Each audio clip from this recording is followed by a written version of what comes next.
Hi guys, welcome back to my channel. In today's video, come with me as I segregate my savings.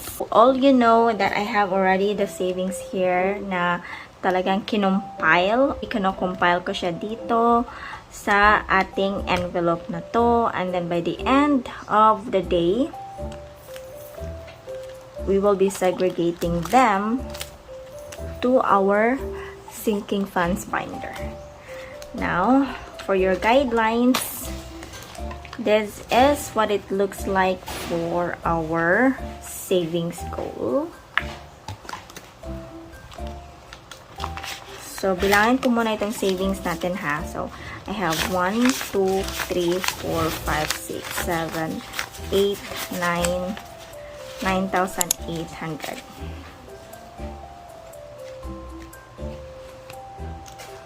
So all I have to do is, let me just write it down here, 9,800. Okay, and then for the savings, we have the very first one, 1,200. For by month yan ha, but we're making it like 2 months. 2,400 for the emergency funds. So 1, 2, but I don't have a 400. Let me just wait lang. Ano kaya muna to, no? Or hanapan ko ng change. Oh, ito. Here. Like that.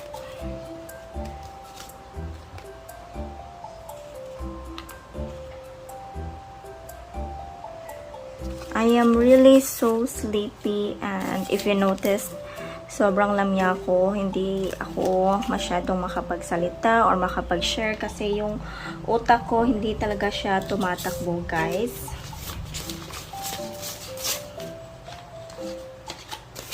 So, palitan ko lang muna itong dalawang 500 na to. Yan, there. So, for the savings plan, we have emergency,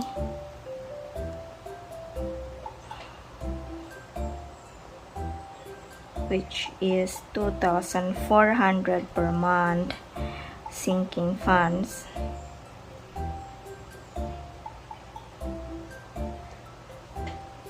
which is yung sa sinking funds natin 1, 2, so that's 2,400 then. Oh, hindi nyo pala makikita yung sinusulat ko, no? So, let me just move here.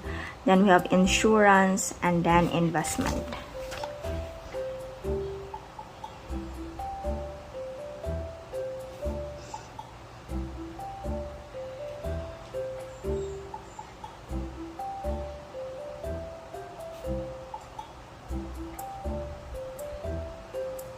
Okay. So, for the emergency funds, wala akong notebook dito. But, let me just set aside that. 1,400. 1, 2, 3, 4. Okay. Then, for the sinking funds, that's 2,400 then. 1, 2, 3, 4, 2,400. Now, the question here is, ano yung priority ko na sinking funds? So, for the sinking funds na priority ko, it's my kuya's birthday. Yes. That will be in the next few months. So, ano ta ngayon?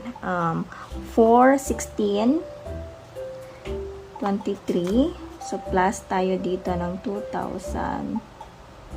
Oh, ayaw. Oh my God! 2,400. So, ilalas ko muna itong 15,000 minus 2, 4.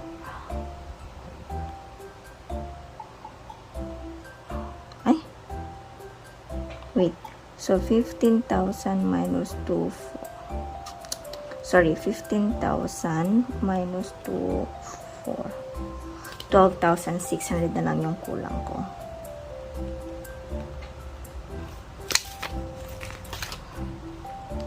So, let me just put it here. There we go. And then, lagyan ko siya sa likod. Nice. Now, next would be for the insurance, which is 2K. 2K for the insurance, 1, 2. Okay, very nice. 2K for the insurance. I'm glad na nakapaglagay ako dito. And then, we have investment, which is 3K. 1, 2. Oh no. So, hindi siya aabot, kaya 2,500 na lang. 2,500 na lang yung ilalagay ko dito. Actually, meron na akong plano dito sa ating investment kasi meron akong paglalaanan dyan. So, when it comes to investment, guys, siguro mag-online. Iko-continue ko yung online selling ko. And, yeah, we're gonna talk more about that. Car insurance, it will not be so soon. So, wala mo na yan dyan. And, calamity funds and travel funds. So, yun lang. For the savings, siguro lagay ko muna dito si emergency funds. Ang saya kapag nakapaglagay ako ng savings, no? Or nakapag-put up ako ng savings. Kasi nga, the last time we had, guys, we never had a chance na from the first quarter na makapaglagay ng savings. But now, here we are.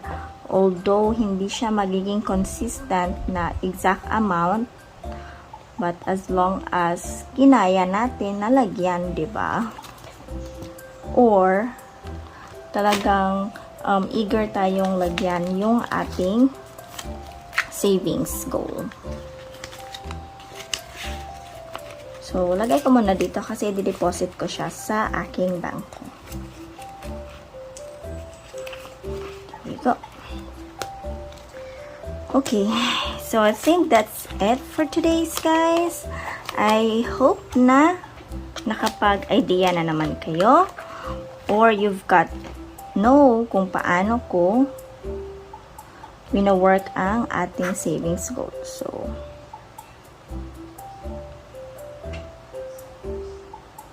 yung total na aking na put up for the savings, it's 9,800 for the month of April. Wow! So, goal ko yan. Goal ko yan. We have the debt tracker. Okay, almost done.